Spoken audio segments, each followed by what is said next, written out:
생생하게 상생하며 YTN 라디오 생생경제. 안녕하세요. YTN 라디오 생생경제 김혜민입니다. 미국 최대 가상화폐 거래소 코인베이스가 나스닥에 상장했습니다. 준거 가격인 $250보다 31.3% 급등해 주당 328.28달러에 거래를 마쳤는데요.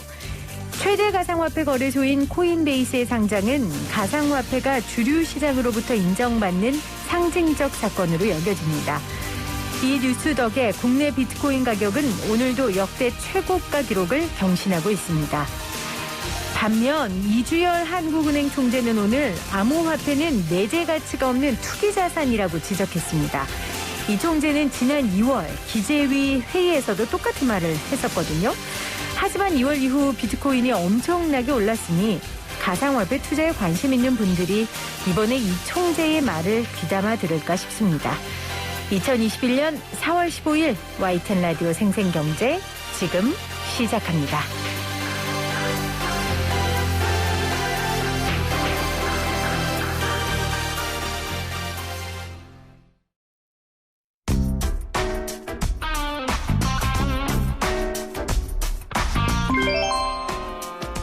무엇이든 물어보세요.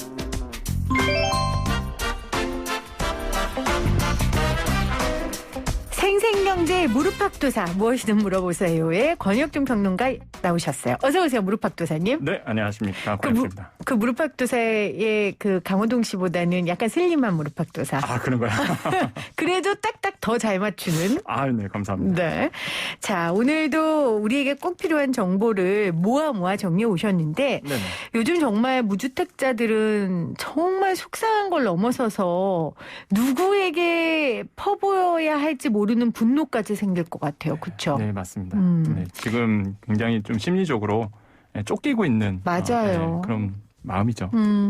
그래서 정부에서도 다양한 주거 지원 제도를 세웠거든요. 우리 특히 지금 주거 문제 때문에 고민하시는 분들 오늘 무엇이든 물어보세요를 잘 듣고 여러분들에게 해당되는 지원 제도 있다면 꼭 사용하시기를 바랍니다. 먼저 저소득 가구를 위한 지원 제도 어떤 것들이 있습니까? 먼저 그 임차 가구 지원 제도라는 게 있습니다. 이게 뭐냐면 소득 인정의 기준 이하, 한마디로 좀 저소득 가구인데요. 저소득 가구에게는 전월세 비용을 지원하는 제도가 있습니다. 이게 예를 들어 볼게요. 서울 지역 거주하고 계시고요. 소득 인정액 80만 원이신 월세 30만 원에 살고 있는 A씨, 이 3인 가구라고 본다 그러면 소득 인정액이 이제 80만 원이기 때문에 그 3인 가구의 생계급여 선정 기준이 한 119만 5천 원 정도가 되거든요. 네. 이거보다 이하입니다. 소득 인정액이 80만 원이니까. 그렇다면은 이 금액에 온전하게 지원을 받을 수가 있어요. 이런 분들 같은 경우에는 지금 제도를 보면 41만 원까지 지원받을 수 있거든요. 그런데 지금 이분 같은 경우에는 30만 원의 월세를 살고 있기 때문에 30만 원의 온전한 월세 비용을 정부에서 이제 지원받을 수가 있게 되는 것이죠.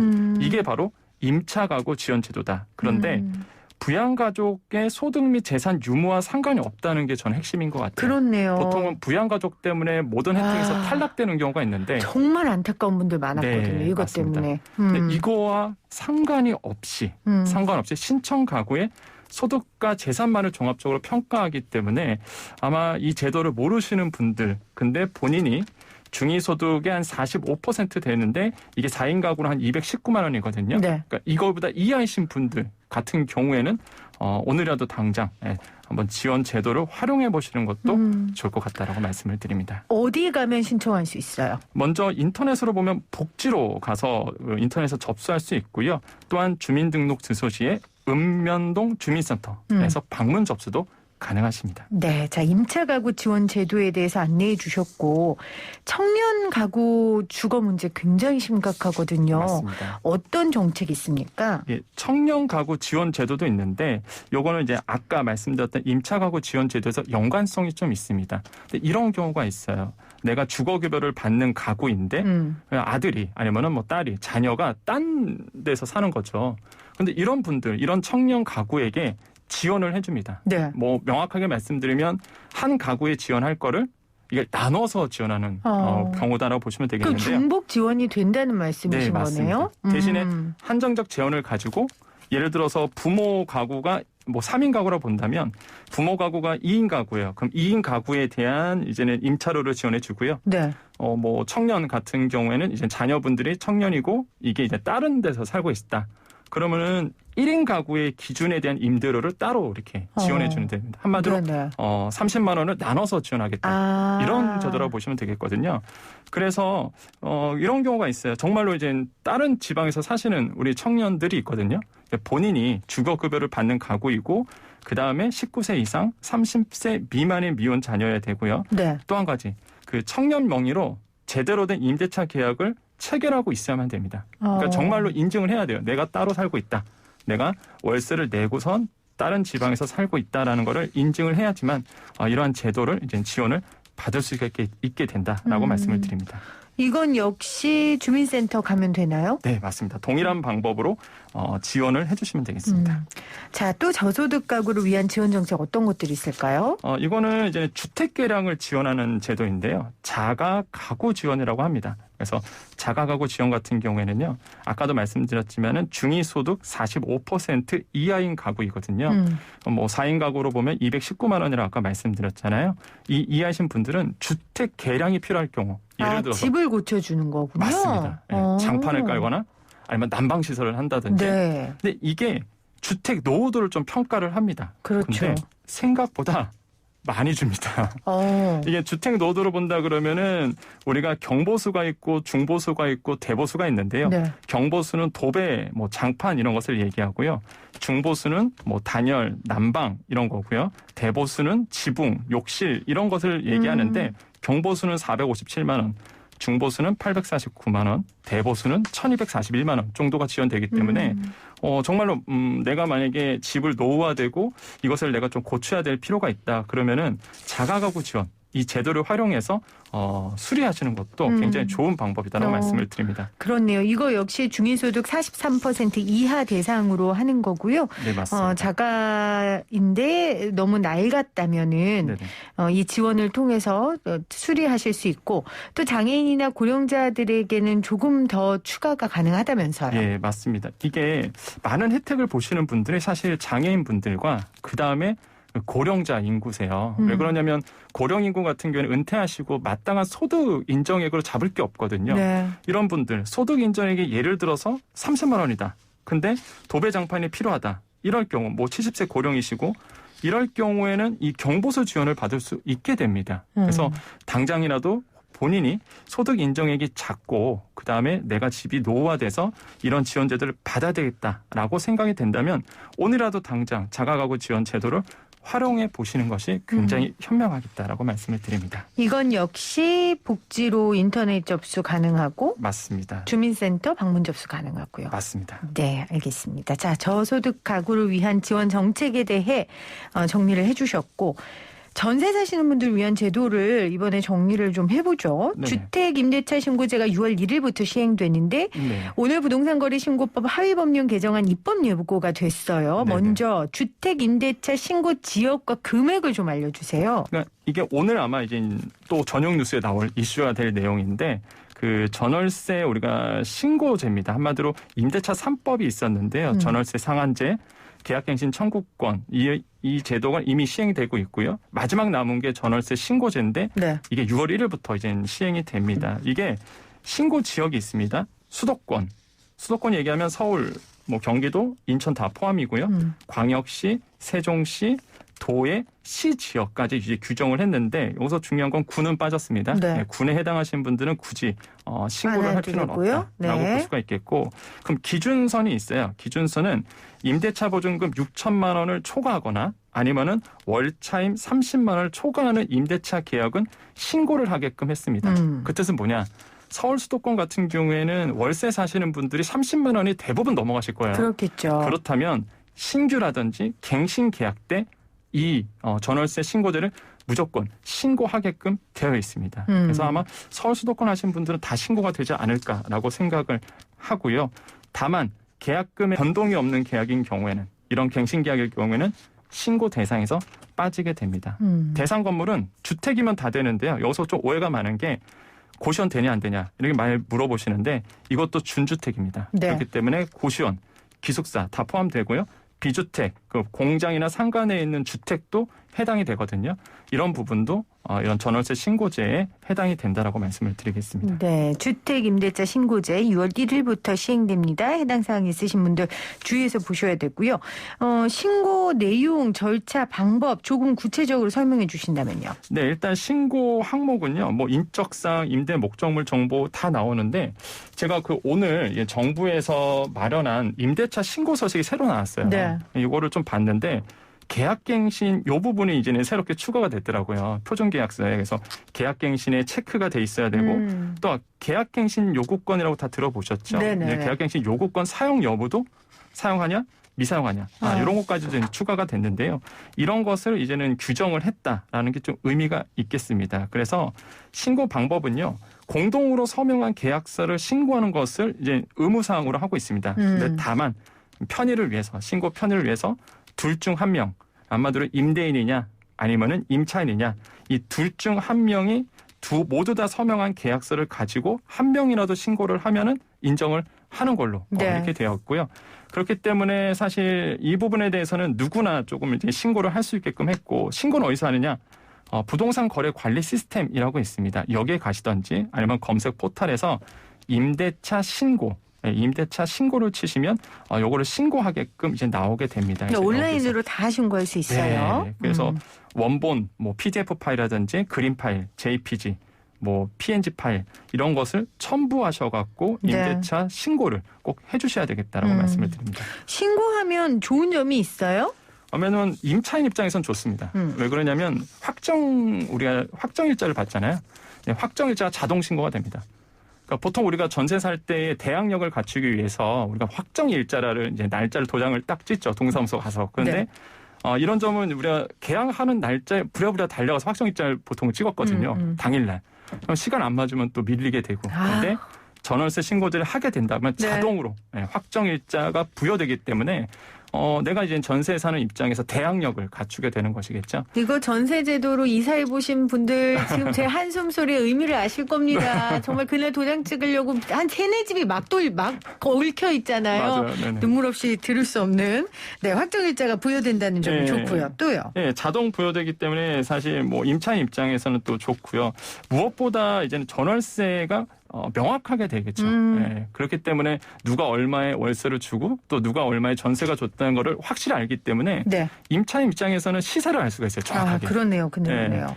이게 신고가 되기 때문에 이런 점이 있잖아요. 임차인 입장에서는 좋은 거고 사실 임대인 입장에서는 글쎄요. 이거에 대해서는 좋다 나쁘다는 좀 말씀드리기 어렵지만은 일단은 뭐 공실위험 감소 이게 확실하게 명확하게 나오기 때문에 공실감소위원 정도로 해서 임대인은 이런 제도가 좋을 것 같다라고 말씀을 드립니다. 지금 3359님께서 임대사업자 등록과 무관하게 신고해야 하나요? 이렇게 보내주셨거든요. 네, 무조건 이거는 신고를 하셔야 됩니다. 네, 신고 안 하면 어떻게 돼요? 과태료가 나오는데요. 사실 과태료가 그렇게 세진 않아요. 어떤 거냐면 미신고하거나 거짓 신고를 할 경우에는 100만 원 이하의 과태료를 이제 부과하게 되는데 100만 원 이하다 보니까 사실 안 지키는 분도 제가 보기에는 꽤 많이 나올 것 같다라는 생각을 합니다. 그래서 대신에 이제는 유예 기간을 뒀습니다. 그 유예 기간은 시행일로부터 1년 동안 한마디로 1년 동안은 과태료를 안 내도 된다 이 얘기겠죠. 그래서 만약에 1년 지난 다음에 이거를 미신고하게 된다 그러면 100만 원 이하의 과태료를 부과하도록 하고요. 사실 최소의 그 과태료는 사실 4만 원도 있을 수가 있다는 얘기가 나오거든요. 네. 그래서 이런 부분은 조금 우리가 유심히 보셔야 되겠다고 말씀을 드리겠습니다. 어떻게 보면 시대의 흐름에 따라 꼭 필요해서 생긴 제도라고 저는 생각하거든요. 네네. 그래서 임대인 입장에서는 뭐 특별히 얻는 이익을 글쎄요라고 하셨지만 네네. 지금 우리가 살아가고 있는 이 땅에 꼭 필요한 제도라고 생각하시고 4만 원도 큰 돈이에요. 왜 이 공돈을 날려요? 맞습니다. 꼭 신고하시면 좋겠어요. 왜냐하면 임대차 신고 정보가 임대소득 과세 정보에 활용되는 거 아닌가 좀 네. 이런 우려하실 건 아니지만 아무튼 이런 생각 우려하시는 분들이 있거든요. 네. 근데 정부에서는 확실히 만약에 이번에 신고하는 것을 과세 정보로 포함하겠다, 뭐 활용하겠다는 거는 못을 박았습니다. 아니다라고 얘기를 했기 때문에 우려 없이 네. 신고해 주는 게 좋다라고 말씀을 드립니다. 알겠습니다. 자, 오늘 무엇이든 물어보세요. 내 집 마련 못하는 우리 서민들에게 다양한 제도들 어떤 게 있는지 알아보고 있고요. 전세난도 참 심각해요. 그래서 네네. 전세 사시는 분들을 위해 활용할 수 있는 제도도 좀 정리해 주세요. 네, 그 버팀목 전세 대출이라는 게 있습니다. 아마 여러분 그 전세금 구하시러 은행을 가시는데 이거는요 정부에서 나오는 정책 자금이라고 보시면 되겠거든요. 근데 이제는 좀 조건이 좀 까다롭습니다. 네. 조건이 연소득 5천만 원 이하이신 분들, 순자산 가액이 2.9억 원이니까 2억 9천만 원 이하이신 분들에게 이 버팀목 전세 대출이 이제 나오게 되는데 네. 금리가 좀 쌉니다. 연 한 1.8%로 대출을 좀 받을 수가 있겠고요. 이 규제가 좀 있어요. 뭐냐면 서울 수도권 같은 경우에는 한 1억 2천만 원까지는 좀 받을 수 있는데 문제는 85제곱미터 이하인 주택만 가능하고요. 네, 그렇기 때문에 아무래도 저소득 가구 아니면은 규모가 좀 작은 규모의 지원을 받을 수 있는 제도다. 하지만은 정부가 이렇게 마련한 제도이기 때문에 분명히 필요하신 분들이 분명히 있을 거예요. 그럼요. 이런 분들에게는 너무나 좋은 제도이기도 하다라고 말씀을 드립니다. 네, 버팀목 전세 대출, 무주택자 혹은 부부 합산 연소득 5천만 원 이하, 순자산가액 2.92억 원 이하인 분들에게 연 1.8에서 2.4% 대출 금리로 전세 대출을 해주고 있습니다. 자, 대출 한도까지 이야기를 해주셨고, 내 집 마련 우리 중산층 중에 중산층 아니더라도 내 집 마련은 다 모든 사람들의 꿈이니까요. 네네. 내 집 마련하는데 누가 대출 안 끼고 하는 사람이 어디 있어요. 네네. 그런 사람하고 놀지 마세요. 괜히 드리는 말씀이에요. 심술나서. 대출 다들 끼고 내 집 사야 되는데 네네. 그때 우리가 듣는 용어가 뭐 LTV, DTI, DSR 뭐 이런 거 있거든요. 네네. 이 용어 정리 한번 해볼까요? 그러니까 LTV는 그겁니다. 한마디로 주택을 담보로 해서 돈을 빌렸을 때 인정되는 자산 가치거든요. 한마디로 여러분 은행 가셔서 내가 예를 들어서 뭐 3억 원짜리 주택을 산다라고 했을 때 그 3억 원짜리 담보로 해서 돈을 빌리는 거예요. 예를 들어서 LTV가 60이다. 그러면 36, 18이잖아요. 그러니까 1억 8천만 원까지 대출이 나오는 거죠. 그렇기 때문에 LTV가 사실 대출받을 때 굉장히 중요하죠. 하고요. DTI도 있습니다.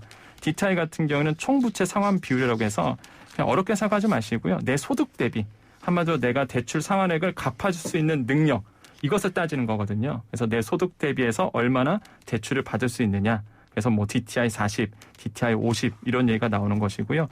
DSR이 있는데 이 DSR은 여러분께서 아마 자주 듣게 되실 겁니다. 이제 정부가 대출을 좀 규제하기 위해서 총부채 원리금 상환 비율이라고 해서 DTI 같은 경우에는 보통 이렇게 봅니다. 보통 주택 대출 원리금 상환액 플러스 기타 대출 이자 상환액을 우리가 기준으로 삼는데 네. 이거는요 모든 빚을 DSR은 내가 지고 있는 모든 빚 한마디로 뭐 카드 할부, 학자금 대출, 카드론까지 다 포함해서 이거를 기준으로 삼기 때문에 굉장히 까다롭습니다. 그렇네요. 그래서 대출이 적게 나오죠. 아하. 그래서 지금 가계대출이 심각하기 때문에 이 가계대출을 억제하기 위해서 사실 이 DSR이라는 제도를 지금 활용하고 있고 앞으로도 점점 더 많이 활용하게 되고요. 그래서 대출로 이제 집을 사는 게 굉장히 좀 어려운 시대로 가고 있습니다. 맞아요. 어려워요. 그리고 LTV나 DTI를 이제 박근혜 정부 때는 좀 굉장히 범위가 넓었거든요. 네네. 그래서 이거 이용해서 집 산 분들이 많았는데 맞습니다. 아무래도 이번 정부에서는 굉장히 좁혔잖아요. 맞습니다. 지금 현재 LTV랑 DTI가 어떻게 되는데요? 뭐 주택 가격 따서 좀 다르는데 먼저 네. 보통 많이들 하시는 이제 9억 원 이하만 보겠습니다. 서민 실소자 같은 경우에는 투기과열지구 한마디로 이제 서울 같은 경우에는요 LTV가 50, DTI 50이고요. 무주택 세대자들은 LTV가 40, 그다음에 DTI가 40입니다. 한마디로 내가 집을 살려고 하는데 그 집의 40%만 대출을 받을 수 있다는 거고 1주택자는 아예 되지도 않아요. 근데 예외 조항이 있습니다. 처분을 한다. 그렇게 된다 그러면 6개월 안에 처분한다? 그러면은 이제 LTV 40, DTI 40 정도가 되기 때문에 굉장히 좀 타이트하다. 그래서 네. 대출을 받아서 이사하려고 해도 사실 자금이 많이 나오지 않는 이런 현상들이 나오고 있죠. 그리고 특히 맞벌이 부부들 같은 경우에는 가계 합산하면 소득이 이제 좀 넘으니까 맞습니다. 더 대출받기가 쉽지 않은데 그러면 서울이나 수도권에선 대출받아서 집 사는 게 이제 불가능한 거예요? 그렇지는 않습니다. 또 이게 있어요. 저도 깜짝 놀랐던 게 최근에 이제 성인 쪽에 강의를 갔었는데 제가 요 제도를 소개해 줬더니 모르고 계시는 분들이 있더라고요. 그게 네. 뭐냐면 정부에서 마련한 정책 자금이 있어요. 음. 대표적인 게 보금자리론, 적격대출, 디딤돌 대출이 있습니다. 네. 이거 같은 경우에는 LTV가 달라요. DTI 60에 LTV 70까지 받을 수 있습니다. 아. 근데 이거를 너무 모르시더라고요. 보금자리론 먼저 말씀드리면 연소득이 7천만 원 이하이신 분들, 신혼가구는 8,500까지 됩니다. 이런 분들에게는 해당이 되고 주택가격이 대신에 6억 원 이하인 주택가격, 이거는 공시가격이 아니라 시가입니다. 시가로 6억 원 이하인 아파트다, 예를 들어서 주택이다 하실 경우에는 이 대금을 받을 수가 있게 되고요. 만기가 30년까지 되기 때문에 원리금이 굉장히 부담스럽지 않아요. 사실 네. 이 자금 같은 경우는. 네. 그리고 3억 원까지 대출을 받을 수 있습니다. 근데 적격 대출도 있습니다. 이거는요 5억 원까지 받을 수 있거든요. 그것도 주택 가격도 9억 원까지 넓혀줬기 때문에 이것도 DTI 60에 LTV가 70입니다. 한마디로 내가 만약에 은행 가서 대출이 안 나온다. 그러면 이렇게 정부에서 제공하는 이런 적격 대출이라든지 보금자리론을 통해서 내 집 마련을 할 수가 있어요. 적격 대출은 또 연소득이 제한이 없잖아요. 네, 제한도 없죠. 제한 없죠. 그다음에 무주택자 1주택자도 됩니다. 네네. 다만 1주택자는 처분을 약속해야 돼요. 내가 팔겠다. 1년 안에 팔겠다 약속을 해야 되고 그다음에 뭐 굉장히 적격 대출은 좋아 보이죠. 근데 제가 이제 전화를 했습니다. 당연히 이제 확실히 팩트를 알기 위해서 이 주택금융공사 쪽에다 전화를 했는데 네. 문제가 뭐냐면 자원이 이미 소진이 된 은행이 굉장히 많을 거다라고 하시더라고요. 그렇겠죠. 네네. 네, 적격 대출 같은 경우에는 왜냐하면 은행마다 한계가 있는 소진이 되는데 한계가 있는데 이게 분기마다 소진이 된다고 해요. 그래서 분기마다 이게 빨리 소진이 되기 때문에 이거는 은행 가셔서 물어보셔야 되겠다라고 말씀을 드리겠고요. 만약에 예산이 남아 있다 그러면은 충분히 적격 대출을 통해서 서울 수도권에 있는 집을 뭐 옮겨 가시거나 아니면 구매하시거나 그래서 굉장히 도움이 되는 부분이다라고 말씀을 드리겠고요. 마지막으로 디딤돌 대출도 있는데 신혼부부한테는 이건 되게 좋아요. 생초, 한마디로 처음 사시는 분들 같은 경우는 디딤돌 대출은 좀 까다롭긴 까다롭더라도 네. 이자가 굉장히 저렴하고요. 그다음에 2억 원까지 받을 수 있습니다. 신혼은 2억 2천만 원까지 받을 수 있기 때문에 LTV도 넓고 DTI도 60에 LTV 70이기 때문에 처음 아파트를 산다, 집을 사시는 분들에게는요. 이 적격 대출 말고 디딤돌 대출을 활용해서 한번 구입을 하시는 것도 내 집 마련을 장만하시는 것도 나쁘지 않겠다라고 말씀을 드립니다. 그러니까 대출 정책은 실수요자들을 위해 맞춰 있으니까 맞습니다. 정말 이 주택이 필요한 실수요자 분들은 정부에서 제공하는 대출 정책들을 적극적으로 활용하시기를 바랍니다. 오늘 무엇이든 물어보세요. 권혁중 경제평론가와 함께했습니다. 고맙습니다. 네, 감사합니다.